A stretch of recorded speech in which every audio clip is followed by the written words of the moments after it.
All right, hardy peoples of the interwebs, Viva Frei, former Montreal litigator turned current Florida rumbler, and quite clearly, I'm not in Florida anymore, Toto. I am back behind the Maple Gulag in Canada, and I'm doing a vlog because it seems that when there's a slow news day on the interwebs, people start fighting with each other. Now, I'm going to back this up just to the beginning. I have an old expression, it's an old philosophy of life. If you honk at one person on the roadway before noon, chances are they are the asshole. If you honk at 12 people before lunch and you're saying, my goodness, everyone on the roadway is an asshole, chances are you are the asshole. And now bringing that to the fight on Twitter, there are some people out there who seem hell-bent on fighting with everyone all the time, enemy and friend. If you're doing that, chances are you are the problem, not everyone else around you on the roadway. All right, bringing it back to another principle. This is going to be a great one. Put it on Make It a Quote. You should treat your enemies and your friends with equal vigor, but you should give your friends the benefit of the doubt. In the intellectual discussion that is the internet discussion, you know that your enemies are enemies and you have to treat them as such, but it doesn't mean that you let your friends off the hook with poor reasoning.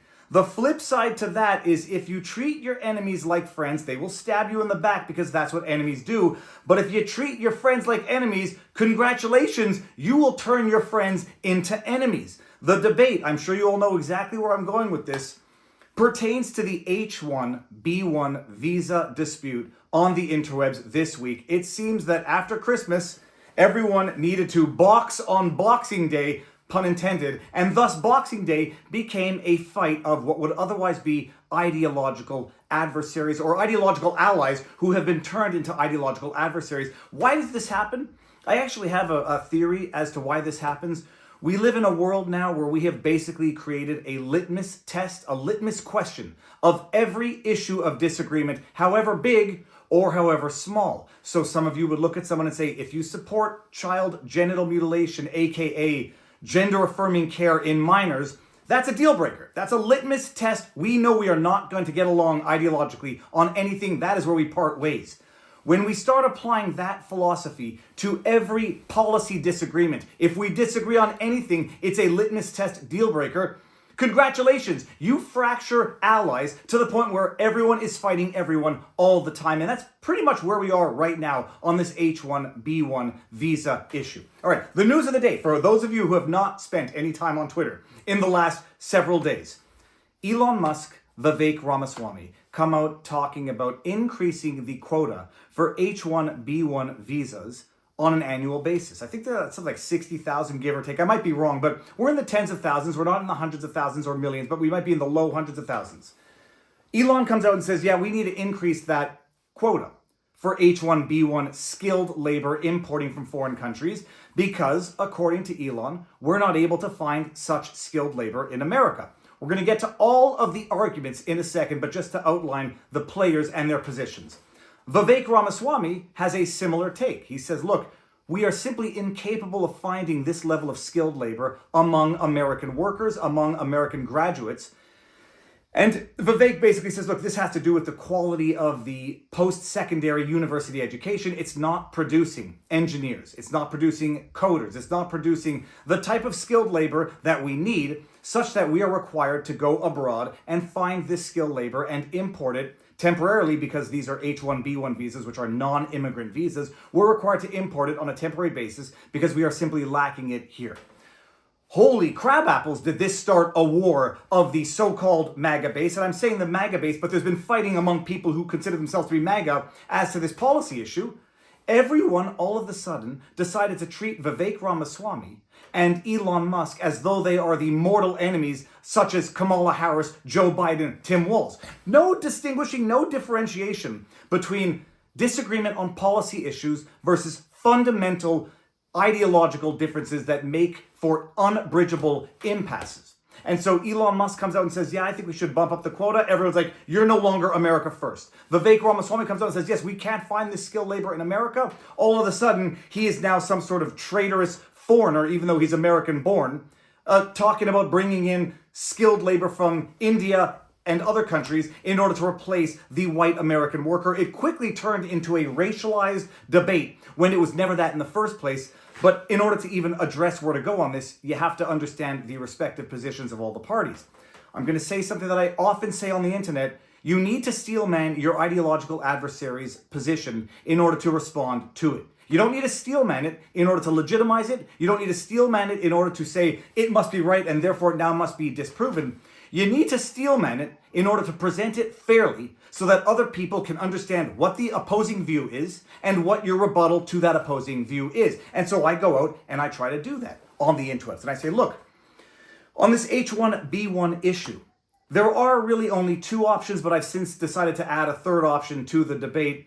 On the H1B1, which is so-called skilled labor being imported to satisfy a insufficient quantity of said skilled labor in America, there are two basic arguments to this. Either you cannot find that skilled labor in America such that you do in fact need to import it, or you can find it in America, but it's cheaper to import it. Now, those two positions can actually be held by the same people at the same time, where Elon might say, I'm not finding enough of the skilled labor that I need. Also, it is in fact cheaper to import said skilled labor from foreign countries. So instead of paying them $100,000, we can pay them $55,000 and import that skilled labor to the detriment of the people, of America. There's a third argument to this, which is that in as much as you want to avoid brain drain on a country, you might be able to exploit brain drain on a foreign country. And so you might have intellect, you might have skilled labor in a foreign country that you might want to potentially bring over, monopolize, and aggregate in America. And so you can profit from or exploit the brain drain in foreign countries, get that skilled labor over here to the extent that it doesn't cause detriment to the native population, not native by race, but native by citizenship of America. Elon comes out, Vivek comes out and says, we can't get this skilled labor here. We need it. The university system in America is not producing it. And it might also be cheaper. They don't say that. And people say you are no longer America first, you're traitors. The reality is this, that it might be a two-pronged solution to what might actually be a coexisting problem. You might not be able to get enough of that skilled labor in America, in which case you can import it temporarily to satisfy an immediate short-term necessity. But that's not going to be the long-term solution to just continually bring in foreign workers to satisfy a problem that results from your inadequate educational system. So long as you have a two-pronged approach to solving that solution, one of which involves immediate short-term import of skilled labor through the H1B1 visas, and improving the educational system here to train Americans to provide said labor. If you don't have a two-pronged solution to it, you're actually not solving the problem. You might just be exacerbating and prolonging it. Some people say that the H1B1 is actually just purely exploited by the likes of Elon, by the likes of big enterprise, because you're actually not importing any form of meaningful skilled labor that doesn't exist domestically. And I kind of agree with that, and I kind of side with that argument, because I refuse to believe that in a population of 350 million Americans, you cannot find the skilled labor that you need, such that you need to import from foreign countries like India or China. In Vivek's defense, where he comes out and says, yeah, we're not getting it here because we don't treat our students the way they treat students in India or China. We don't make them study 12 hours a day. In China, the TikTok algorithm that they get is not the TikTok algorithm that we get here. And so we're simply not producing that level of graduates such that we need to import it. Okay, if that's the case, then you need a two-pronged solution. Where this goes awry is when people treat allies like they become instant enemies because you have a disagreement on policy. Whether or not the H1B1 is exploited by enterprise, and I have no doubt that it is. People often say, Viva, how's that student visa working out for you in Canada? Not well, by the way. And because it's being handed out too frequently with minimal verifications, background checks, so to speak, to the point where you have a number of people on terror watch lists crossing over from Canada into the States because they've come into Canada through unvetted, handing it out like it's candy, visas for student visas, and then they cross over to the States to do Lord knows what. It's been abused in Canada to the point where we have 500,000 immigrant student visas annually. To the point where we now have, I think it's 4.9 million Canadians. I think they're not Canadians, I should say, foreigners, on student visas or visas that are set to expire within a few years, and it's not clear that they're ever going to go home. So the issue is overuse, abuse is obviously a problem, especially when you're not trying to remedy what is the underlying problem back home. Do I believe that the Elons of the world and the Viveks of the world can't find skilled labor in America. I don't actually believe it. But the problem is I don't have the corporate business experience that Elon or Vivek have. And so I sort of had to defer to their better judgment in terms of their observations that they can't find what they say they need by way of labor in America, to the point where they need to bring it in by H1B1 visas.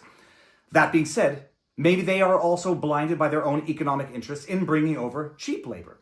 The counter to that argument is that some of this H1B1 stuff pays quite well. Amazon, I think they were saying like the salary was $100,000 to $150,000 a year, and that is not cheap, so you're not actually saving money by doing it, so it must be a necessity issue. The flip side to that is, and you can go to the Quartering and others who were putting out tweets today, when you have the H1B1 visa for apparently such highly specialized fields as dog training, you might understand how corporations are abusing of this loophole in order to benefit themselves financially. And when it comes to that, I again say, if there's a financial incentive or deterrent to hiring abroad versus domestically respectively, you can't blame corporations for trying to make use of that loophole. When people accuse Trump for not paying enough taxes, and everyone says, why would he pay more taxes than he needs to? If you don't like the way he is making use of loopholes in the tax laws, change the tax laws.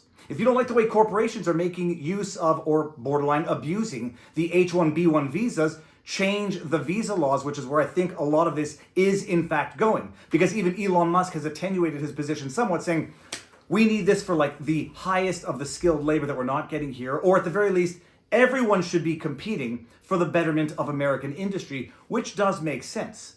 Also, in terms of capturing the brain drain from other countries, that also makes sense. Now, back in World War II, after World War II, Operation Paperclip was about getting out of Germany the best scientists on Earth, surreptitiously, because it was illegal to take Nazi scientists out of Nazi Germany, especially when some of them were standing trial under the Nuremberg trials. But they did it nonetheless because it was such an important intellectual individual to get out of Europe that they actually, I would say, broke international law through this Operation Paperclip to bring over the intellect, the scientific intellect, out of Nazi Germany. I don't believe that the people necessarily who are getting H1B1 visas are at that level of scientific intellect, but I bet a certain portion are. So when it comes to exploiting or abusing of an existing policy, don't blame the corporations for doing it. Change the laws so that it happens. Improve the American educational system so that instead of pushing out woke, indoctrinated theological studies or philosophy students, to pick on myself because I have a degree in philosophy, useless, except in as much to teach you how to think and to train you for another profession such as law, instead of pushing out useless degrees where people are highly indebted, focus on what America needs. At the end of the day, this is something of a national security issue. If you can't get the requisite intellect education out of the students that you have in America and you need to import from abroad, some of these nations are not too sympathetic to America, it's a national security issue. If your goal is to pick the cream of the crop from other countries so that, for example, China doesn't get them, Russia doesn't get them, and you can pick the cream of the crop from India, that is to the betterment of American society. But the bottom line of immigration visa policy is it needs to be to the benefit of the nation, not to the benefit of the immigrant or the person on a visa. The other reason why I think this is wildly blown out of proportion is that it has to do with student visas, which are non-immigrant visas, and not immigrant visas of people who are going to come and become citizens. Whether or not they get fast-tracked through other processes, different. But this doesn't have to do with the so-called replacement theory, which is unchecked immigration of illegals who come in, drain the system, and then get either fast-tracked or amnestied into some form of fast-track to citizenship. This is not the same thing. And people confounding H1B1 abuses, in as much as it might exist, with the so-called Great Replacement Theory, which is in fact a real theory, not racist but political, it's not the same thing. Great Replacement had to do with unchecked illegal immigration, migration, that would ultimately, quite literally, replace the population. The H1B1 visas, in as much as they might be overindulged, do not have to do with people coming in and replacing the population. Some might say it's replacing business, and that it might be doing for a temporary period of time, in as much as it's abused. But in as much as you have skilled labor on thoroughly vetted visas, contributing both intellectually, scientifically, and financially to American society, it's not the same thing as what we refer to as the Great Replacement Theory. Where do I stand in all of this? Immigration, visas must be to the benefit of the nation issuing those visas and not to the benefit of the people who benefit from them, although when it's symbiotic, it will be symbiotic. They might be a little bit right on Elon and Vivek's side. They might be a little right on what we're calling MAGA side, although there is disagreement on the MAGA side. MAGA said, look, we don't want unchecked illegal immigration. Do it lawfully, do it legally, and we will support it. And then all of a sudden, overnight, it seems certain factions have said, we don't even want that anymore. Even if it's thoroughly checked, highly skilled labor, we don't want it because it's taking jobs from Americans. If that's the case, then it should be rescinded or at least limited. But the bottom line is you have to take the expertise of the people who operate in the industry in terms of what they're saying of demands and demands that cannot be met. And if they say they can't be met, they need to get to the H1B1 visas. You might be able to check what they're saying and trust but verify. But at some point, you have to defer to their better judgment. And as much as we can see that some of these H1B1 visas are absolutely thoroughly abused for unskilled, potentially exploitive labor, much like you have illegal immigration that is supported to some extent by the Union Party, who likes to have illegal immigrants to pick the fruits in the field, pick Ralph Nader. Is it Ralph Nader? No, Jerry Nadler, who says, if we don't have these illegal immigrants, who's going to pick the food in the fields? It's going to rot in the fields. People use illegal immigration for exploitive, borderline modern-day slave labor for the agricultural domain. And some people feel that these H1B1 visas are being used as borderline exploitive labor for a more skilled element of the market. But the bottom line, there is a little bit of truth to both sides. You need to be able to steelman your adversary's position in order to understand it. And at some point in time, you treat your friends and your enemies with equal vigor. But you give your friends the benefit of the doubt until proved to the contrary. And what has happened here overnight? A bunch of people have decided to fight with everyone all day on everything, turn every policy disagreement into a litmus test of us versus them. And when you have us versus them and it continually fragments within a party, congratulations, you have a fragmented party, which is no party at all. So with that said, if you like what I do, you know what to do. Like, share, subscribe. Make sure notifications are turned on. I am going to go back outside now and shovel snow, eat snow. It's beautiful in Canada in winter. Except, there's about 14 hours of darkness a day. And during the day, it's freezing cold. You're lucky if the sun comes out. And it lasts for 6 freaking months. So with that said, you all know what to do. I'm going to go out there and start a bonfire. Peace, peace. Now you know your vlog. Booyah!